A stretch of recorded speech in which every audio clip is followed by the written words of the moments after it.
Olá, sejam bem-vindos a mais um momento na nossa jornada, onde buscamos o conhecimento e que nos leva a reflexões que, se entendidas e praticadas no nosso dia a dia, elas amenizam a dor e o sofrimento, né? E nos ajudam a impulsionar a nossa evolução. Antes de darmos início ao nosso estudo do dia de hoje, vamos conectar nossa mente com os seres elevados, com seres que nos intuem e nos orientam. Vamos pedir permissão para que essa aula aconteça na lei da harmonia, da paz, e que todo conhecimento que seja aqui explanado, ele possa ancorar em nossas mentes e em nosso coração. Que assim seja e graças a Deus.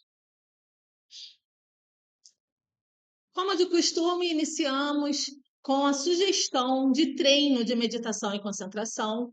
Todo mês temos uma cor e um atributo relacionado ao nosso triângulo, que vai fazer com que a gente pratique a meditação. Esse triângulo, ele consiste no exercício de olharmos com os olhos físicos a imagem da figura do triângulo, ele vai estar impresso e a gente tem que olhar diretamente durante um tempo para esse triângulo e depois que passar um determinado tempo, não precisa ser muito tempo, mas segundos ou até um minuto e tal, a gente tenta fechar os olhos e visualizar essa imagem através do nosso olho espiritual, através do nosso chakra frontal. E a gente vai tentar imaginar ele dentro de nossa tela mental. A função do triângulo, além da prática, né, da concentração e da meditação, ele também vem associado a uma cor. Então, no mês de hoje, a cor é a vermelha. Sabemos que o vermelho, ele nos traz força, poder, vitalidade. É uma cor que é associada ao tratamento terapêutico, vai tratar anemia, falta de coragem, quando precisamos de entusiasmo, né? Dessa força, dessa vitalidade. Mas é uma cor também que tem contraindicação. É uma cor que não pode ser muito utilizada em idosos, bebês, né? Pessoas muito nervosas. Por quê? Porque já vai alterar, né, o estado dessas pessoas. Então, quando a gente não pode fazer uso da cor vermelha, podemos substituí-la ou pelo índigo ou pelo próprio verde, que é a cor do equilíbrio também. O índigo é a mistura do azul com o vermelho, então teremos a propriedade do azul e do vermelho, e o verde, que é a cor do equilíbrio. Então, é isso. Além do atributo, né? Que nesse mês, com essa cor e com esse triângulo, vai ter o controle do pensamento. O que vem a ser controle do pensamento, né? Muitas pessoas acham que meditar é esvaziar a mente e não pensar em nada. Isso seria impossível. Como o nosso coração bate involuntariamente, nosso cérebro também pensa involuntariamente. Então, não tem como controlar e não vou pensar em nada. Mas o controle do pensamento é justamente isso: saber o que você está pensando. É você ter esse controle de que no momento que você vai estar fazendo qualquer atividade que seja, no momento, por exemplo, aqui estou dando essa aula, então eu tenho que estar com o meu corpo físico, com o meu corpo emocional, com o meu corpo mental, todos eles concentrados no que eu estou fazendo nesse momento. Quando fica aqueles pensamentos inoportunos, né, vagando, estou aqui, estou pensando se eu apaguei o gás, se eu desliguei a luz, então é porque eu não vou estar integralmente naquela atividade, correndo sérios riscos de dar errado, porque não vai dar certo eu estar aqui falando sobre uma coisa e pensando em outras. Então é isso. São treinos, são propostas de exercícios, e exercícios sabemos que são coisas que precisamos fazer sempre. Após o nosso triângulo, temos o Bhagavad Gita. É o livro, um dos livros que estudamos na nossa fraternidade. Já estamos no capítulo 11 e eu vou ler o preâmbulo desse capítulo. O capítulo é o 11. O nome do capítulo é Visvarupa Darsanam, que significa a visão da forma divina universal. E o preâmbulo nos diz: a forma divina ou personalidade de Deus consiste na soma de todas as formas e atividades em que se manifesta o seu poder. Então sabemos que o livro Bhagavad Gita, ele se trata de um diálogo entre Krishna, que vem a ser o mestre, e Arjuna, que vem a ser o discípulo do mestre. Aqui podemos comparar Krishna a um mestre, Jesus, né, um avatar, e o discípulo que somos nós, buscadores da verdade, do conhecimento, queremos saber de onde vim, o que sou, para onde vou, e a gente tem essas várias perguntas, várias indagações. Ao longo dos capítulos, Krishna vem perguntando como que é Deus, o que que ele é, onde ele está, de que forma ele se manifesta. E nesse capítulo ele quer saber da forma universal de Deus. E nos versículos de hoje, que é do 39 ao 43, Krishna fala: Tu és o fogo, és a água, o vento, a terra, a lua. És o Senhor e o Pai dos homens. Somente a ti pertence a glória vera, a ti somente deve-se adorar. Senhor, louvado sejas nas alturas e nas profundidades dos abismos. Sem fim é teu poder e tua força. Tu és o todo e tudo tu sustentas. Perdoa-me que confidentemente eu te chamava, ó Krishna, amigo meu. Perdoa-me esta leviandade e a falta de respeito a ti devido. Perdoa as faltas minhas cometidas, talvez no gracejar, em companhia, ou quando estava só, em pé, no leito, parado ou caminhando em ignorância. Ó Senhor do universo, Pai de tudo, ó fonte do saber, Supremo Mestre, não há ninguém que seja igual a ti, tu infinitamente poderoso. Então, finalmente, Krishna reconhece que é, Arjuna reconhece que Krishna é tudo, é o soberano, é o mestre supremo, né? E podemos, ao longo desses capítulos, no versículo 5, a divindade responde para Krishna, né? Vê, pois, ó filho da terra, e contempla-me, que sou um só, em milhares e milhões de diferentes e variadíssimas formas. Então, Krishna já vinha falando para ele. Ao longo de todos os capítulos, ele já vem falando: eu sou tudo, eu sou tudo. É tão fácil, né? Eu sou tudo. Mas tudo o quê? A gente ainda quer saber que tudo é esse. De que forma é esse tudo? E Krishna continua. Vê e observa o universo inteiro, com todos os seres, animados ou inanimados. Resumindo, no meu corpo, nele encontras tudo o que desejas ver. Porque Arjuna ele está querendo uma forma física, uma forma material de saber Krishna, saber Deus. E aí ele fala: eu estou em tudo, estou nas coisas animadas e nas coisas inanimadas. Mas o Krishna, ele fala: se você quer realmente conhecer a minha forma divina, não é com os teus olhos materiais que irá me ver. Então ele fala, para saber a forma divina, que nesse capítulo é a forma divina que ele está querendo saber, ele abre a visão espiritual e diz: Olha, pois, e vê agora a minha gloriosa natureza mística.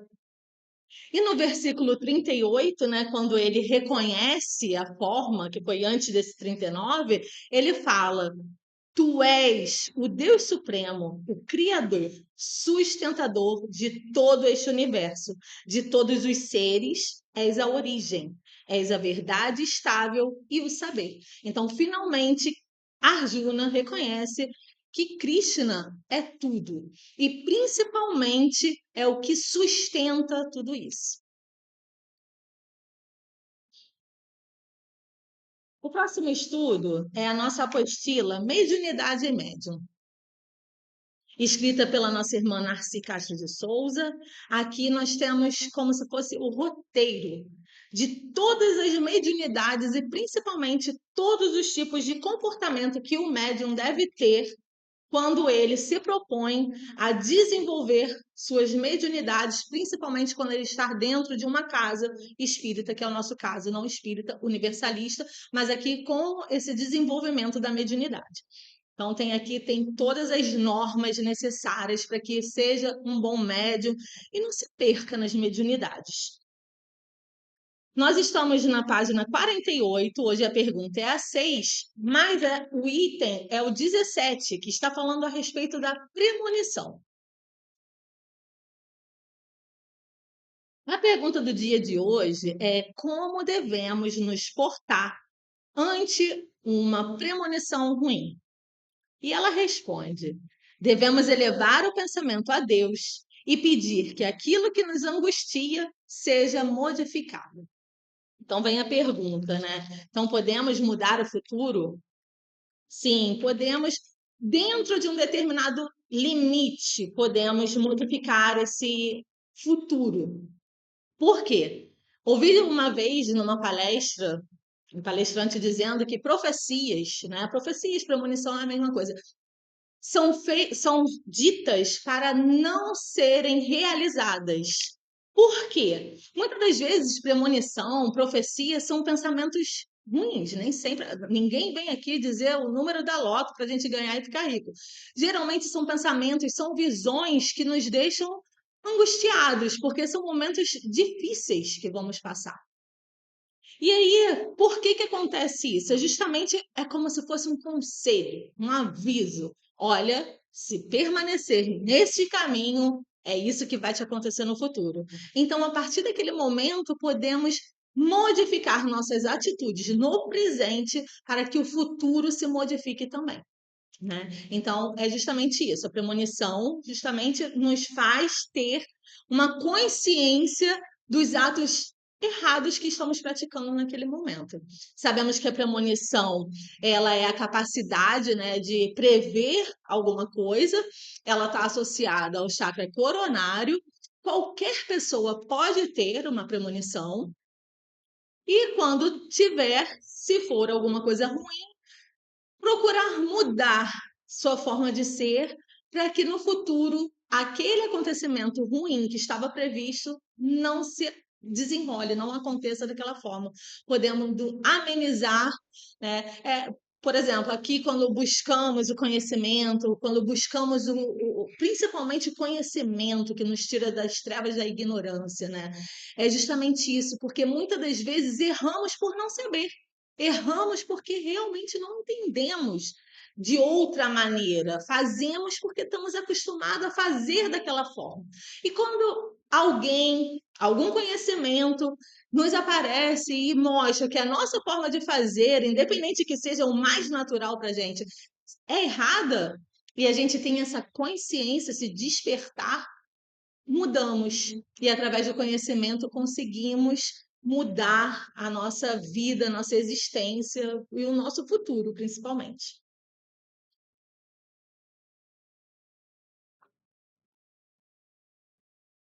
Agora aqui iremos falar sobre o guia terapêutico.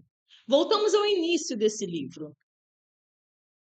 E nas primeiras páginas, a Narci, que também foi ela que escreveu esse livro, no prólogo, ela fala a respeito da lei da harmonia. O que vem ser a lei da harmonia, né? Mas ela dá esse resumo de que não estamos sozinhos, que tudo que acontece tem um roteiro, tem alguém cuidando disso tudo. Ela coloca o ser humano como o ápice da criação divina, né? Como o ser mais, não mais especial, mas o mais evoluído dentro da natureza. Então, Nós estamos aqui para evoluir além disso e chegar a anjos e deuses, né? E nos transformar ainda mais, porque a evolução é infinita. Mas, enquanto estamos aqui tentando evoluir como homens, estamos sendo protegidos, estamos como se fosse numa redoma, protegidos para que esse crescimento aconteça dentro daquilo que é estipulado, para que não saia nada errado, para que tudo aconteça da melhor forma possível.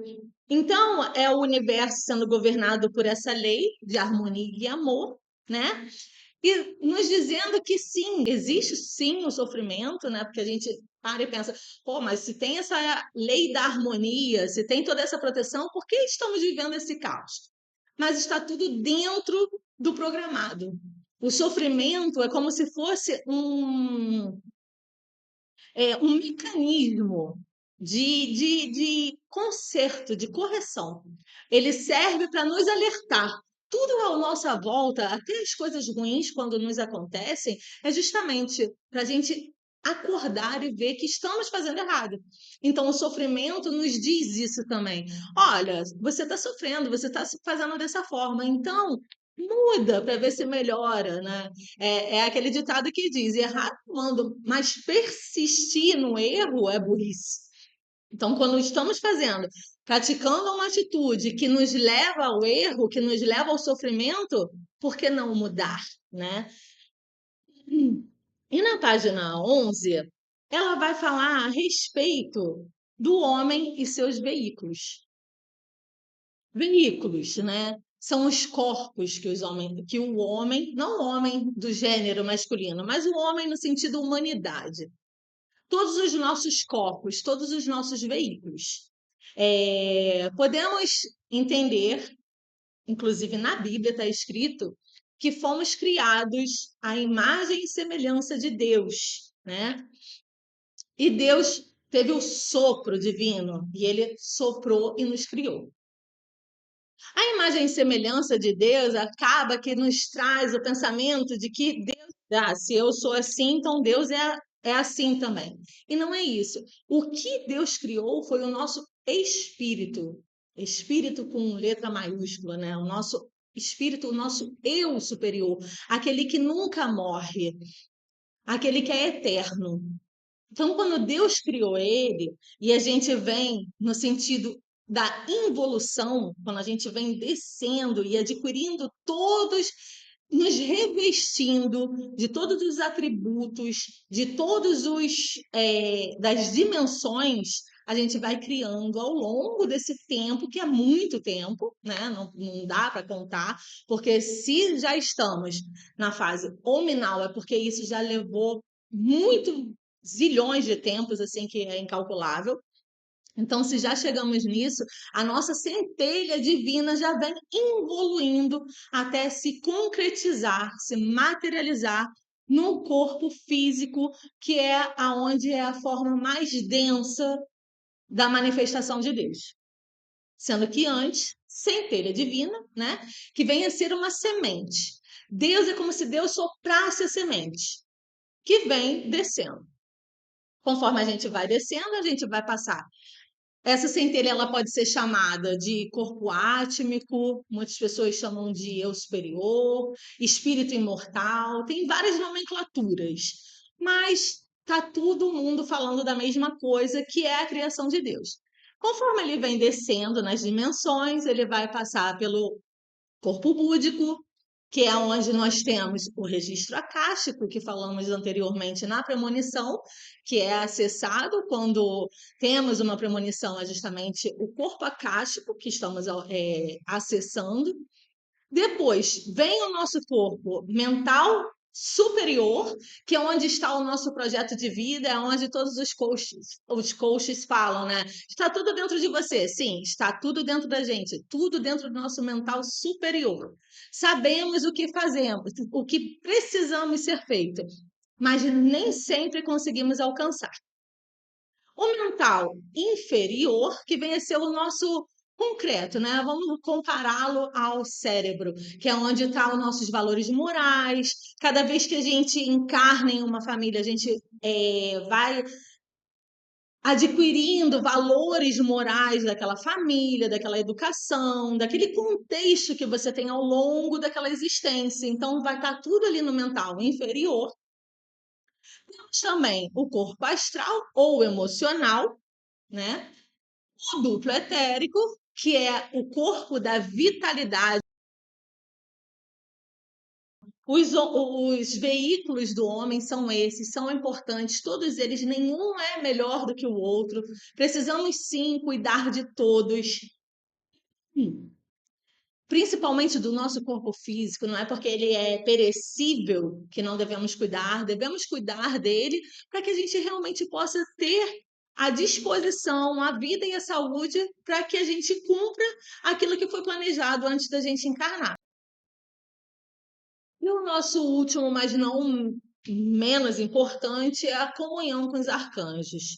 Nesse livro, a nossa irmã Narci, ela vai nos falar, vai nos apresentar os raios, né? Como já vem apresentando ao longo do estudo, que já estamos no quarto raio. Ela fala um pouco a respeito dos raios e depois ela entra na comunhão com os arcanjos, porque ela ensina qual a pedra, qual a forma de meditar, qual a sinfonia que vai ser mais apropriada para aquele momento, a postura, a respiração e o que devemos visualizar naquele momento também. É como se fosse um passeio para que facilite o nosso contato com o arcanjo. Então, no quarto raio, que é o raio de hoje, o quarto raio, é o raio branco, né? É o raio dos artistas. É o raio que vincula o mundo da individualidade, da essência do espírito imortal, representado pelos três raios precedentes, que vem a ser o azul, o amarelo e o rosa. E ele junta a vontade do primeiro, o amor-sabedoria do segundo e a mente abstrata do terceiro e sintetiza isso tudo no quarto raio. O quarto raio é o raio da beleza, da harmonia. A este raio pertencem todos aqueles que expressam através da arte, os pintores, os escultores, os atores, cantores, bailarinas, intérpretes, tudo que é arte a pessoa provavelmente tem a influência desse raio na própria vida. O raio, dentro dos atributos do ser evoluído, ele vai ter as qualidades da estabilidade, da harmonia, o equilíbrio, a beleza e o ritmo. Mas já aqueles que não estão, ainda estão a caminho, né, como nós estamos a caminho, aqueles de pouca evolução, eles vão encontrar muito o lado oposto, a polaridade oposta, aquela qualidade, né? Mas não significa que isso seja ruim, significa que você, através desse contato que você tem com esses raios, quando você reconhece não um defeito, mas uma qualidade não tão desenvolvida, você pode trabalhar em cima daquilo. Porque eu acho que o grande despertar da vida é acolher a sombra, é entender que temos o lado sombra e trabalhar em cima dele. Porque só podemos modificar alguma coisa quando acolhemos as nossas sombras. Então, as pessoas de pouca evolução desse raio, eles vão ter a imprudência, a instabilidade emocional, ora vai estar super feliz, ora vai estar em depressão, vai estar no esnobismo, pedantismo, autoindulgência e a imprevidência. Então, assim, lendo, né, as qualidades e os defeitos desse raio, das pessoas de pouca evolução que estão nesse raio, sempre vamos deparar um pouquinho de cada, porque temos todos eles, né? Estamos aqui trabalhando todas essas qualidades e não qualidades, porque estamos num mundo de polaridade. Então, temos um pouquinho de cada. E isso é muito bom para ser usado uma ferramenta, mais uma ferramenta que a fraternidade nos traz como autoconhecimento. E podemos trabalhar nele. Para entrar em contato com esse raio, né, teremos o mestre Serafis Bey, A cor é branca e o arcanjo é o Gabriel, que iremos falar sobre ele agora. A Narci, ela sempre descreve da forma que ela visualizou esse arcanjo, né? E eu acho que é muito legal isso, porque traz essa imagem para gente, para que a gente também possa ir através da imaginação um dia alcançar alguma coisa, que fica mais fácil quando a gente tem um caminho, né? Quando a gente tem aquele roteiro que nos induz a pensar naquilo. Então, ela vai trazer toda essa forma dele, da forma que ela visualizou, e como eu falei antes, ela fala sobre a pedra, sobre a cor, sobre a sinfonia, e isso é muito legal. Então, no arcanjo Gabriel, ela fala que ele é o arcanjo da ressurreição. Derrama sua poderosa energia sobre todos os homens, com o intuito de auxiliá-los a atravessar a ponte que liga a personalidade à individualidade. Ou seja, o homem exterior, mortal, físico, é o que a gente estava falando no assunto de antes, né? O corpo físico tem aquela nossa personalidade. Ela tem o caráter, aquele caráter que é a mistura, que é o tempero que nós trazemos no corpo físico, né? Que é a mistura dos nossos defeitos e qualidades. Essa é a nossa personalidade. Então, ele nos ajuda a nos conectar com essa individualidade, que é a coisa mais pura que tem dentro de nós mesmos, né? É onde a gente é os anjinhos, que a gente consegue ter só esse lado bom, né? Ela também diz que ele ajuda os desesperados, todos aqueles que conseguem se arrepender. Então, muito utilizado também em mesas de desobsessão, o arcanjo Gabriel, ele tem essa coisa de resgatar aqueles que reconhecem que erraram, mas que tentam e pedem uma nova oportunidade. Então, o Gabriel, ele vai lá e vai no astral inferior e resgata esses seres, né? Levando luz e auxílio aos mais desgraçados dos espíritos. Sua aura se estende para além dos limites físicos de nosso globo. É a bênção constante para todos os que, arrependendo dos erros, suplicam pela oportunidade de redenção e ressurreição espiritual.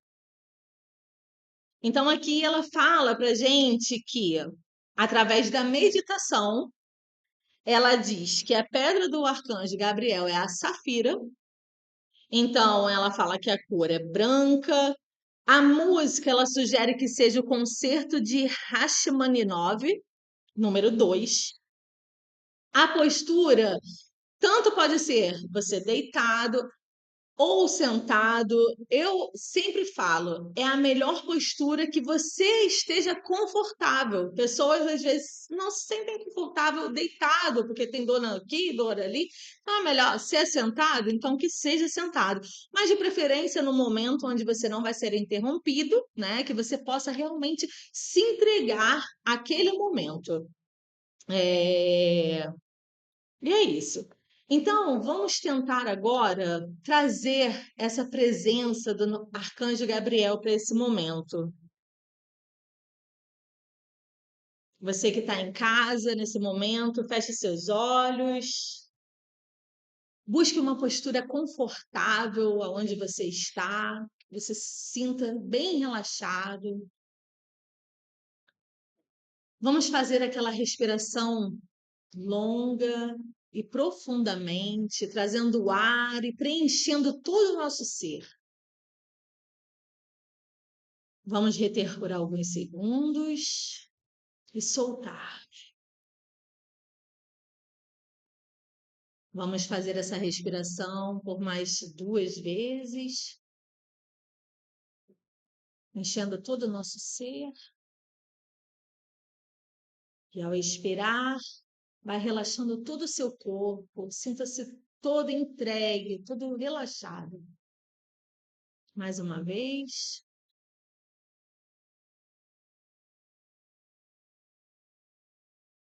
E assim, agora, relaxado, sinta-se penetrando na pirâmide de Safira.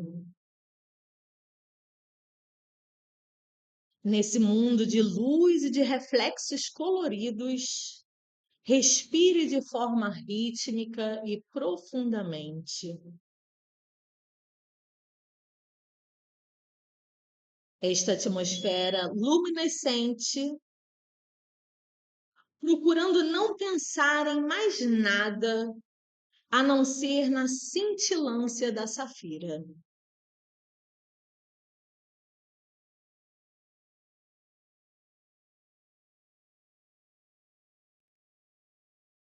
Sinta a influência do arcanjo Gabriel, o arcanjo da ressurreição. Evoque-o. Sublime Gabriel, auxiliai a todos nós que ainda somos escravos da ilusão e do transitório, a alcançarmos nossa consciência aos mundos felizes do eterno Espírito. Abram seus corações ao amor e ao poder. Observe instantaneamente o sol de luz branca se acendendo em seu peito. Expanda sua consciência, envolvendo toda a Terra.